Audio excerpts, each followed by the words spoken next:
Dubartoota sadarkaa tokkoffaa fi hagaal sadaffaatti ba'an tokkoffaan Liidiyaa Alamaayyoo Waayyuu Tuqaa.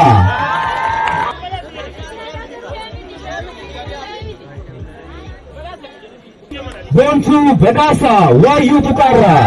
Magaalaa keessa seentanii bituu kan dandeessan ta'uusaa gabanumaan dhaamsa keenya ni dabarsinaa. Nagaan gala. Yeroo ayyaana kana bitootessa 24 kabajnu seenaa kaleessa hojjenne otoon dagatiin arras dhaloonni amma bakka kana jirru ga'ee nutti laatamee fi seenaa aaraa galmeessuudhaa fi dhaloota qophaa'ee ta'uu keenya ibsuu barbaanna. Kana gochuudhaaf immoo tokkummaan keenya murteessaadha. Uummanni Oromoo baaf dhiyaa kaabaaf kibba jiru iddoo hundaa jiru tokkummaa isaa eeggatee eenyummaa isaa eeggatee biyyittii kana gara fuula duraatti fuudhee deemuu qaba.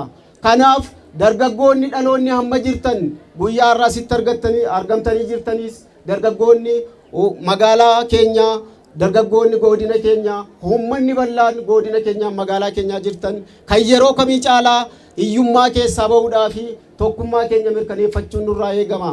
Kanaafiyyuu guyyaa har'aa kana ayyaana keenya bitootessa 27 sababeeffachuudhaa fi asitti kan argamtan jalqaba irratti fiigichaan kan kabajnu ta'uusaa fi yeroo taanutti immoo sadarkaa adda addaan kan kabajnu ta'uu keenya siniisuu barbaada. Fiigichi guyyaa irraa tokko akka biyyaattis akka magaalaa keenyaattis deeggarsa hidhaa laga Abbayyaatiif akkasumas biyyi keenya hojii hundumaan gama hundumaan sadarkaa dura jiraachuu ishee yaaduudhaan kanan fiige jechuudha. Hidhaa haaromsaa ilaalchisee hidhi haaromsaa qabeenya sabaaf sablammii hundumaati. Haa ta'uutii garuu akkaataan deeggarsa keenyaa akka magaalaa keenyaatti bifa gaarii bifa waa ta'een kan deemedha. Akkasumas akka dhuunfaa koottis iddoon jedhu irrattis deeggarsa bal'aadha kan godhamaa jiru jechuudha. Xumuramuu isaatti na qofaatu hin ta'in dhaloota biyya Itoophiyaa kana qofaayyuutu hin ta'in dhaloota Itoophiyaa ta'anii sadarkaa addunyaa adda addaarra jiran hundumaaf gammachuu guddaa kan ittiin ibsamuu danda'udha. Keessumaa biyyi keenya garbummaarraa gara guddinaatti booddeettafummaarraa gara duraatti sadarkaa tartee biyyoota gurguddatanii sadarkaa addunyaatti olii adeemuu ishee kan namatti mul'isuuf kun immoo gammachuu guddaa dhaloota hundumaa keessatti kan uumuu danda'udha jedhee namana. Naga kaase akka magaalaa keenyaatti qophiin qophaa'ee hidha haaromsaa ilaalchisee fiignee akka namas kakaasnee ofiis hirmaachisuudhaaf fiigne.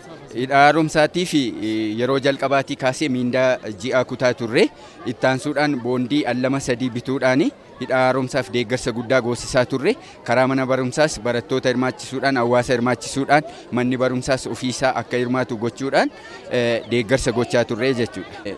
Inni kun hidha haaromsaa jechuun haaromsaa biyya keenya biyya Itoophiyaa akka ta'e eenyuufiyyuu dhokataa miti.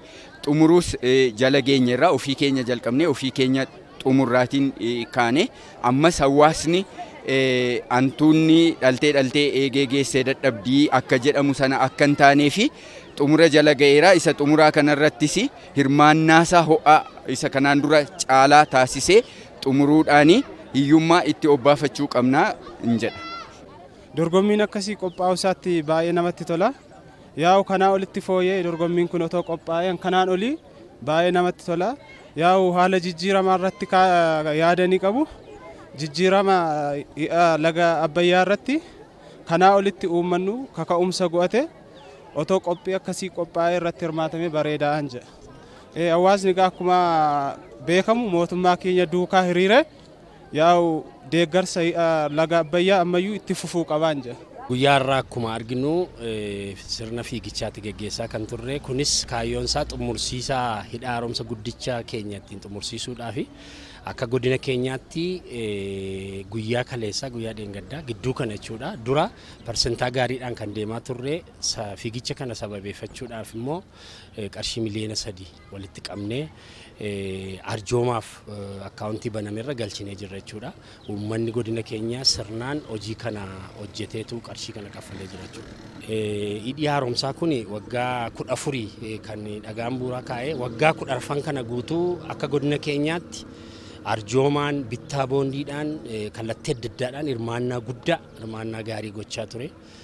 Tiishartii maxxansiifachuudhaan boondii bitachuudhaan arjooma kallattii adda addaan gochuudhaan haala gaariidhaan itti deemaa ture. Agarsiistuun isaa fiigicha irraa sababeeffachuudhaanis birrii guddaan sassaabamee galee jira jechuudha.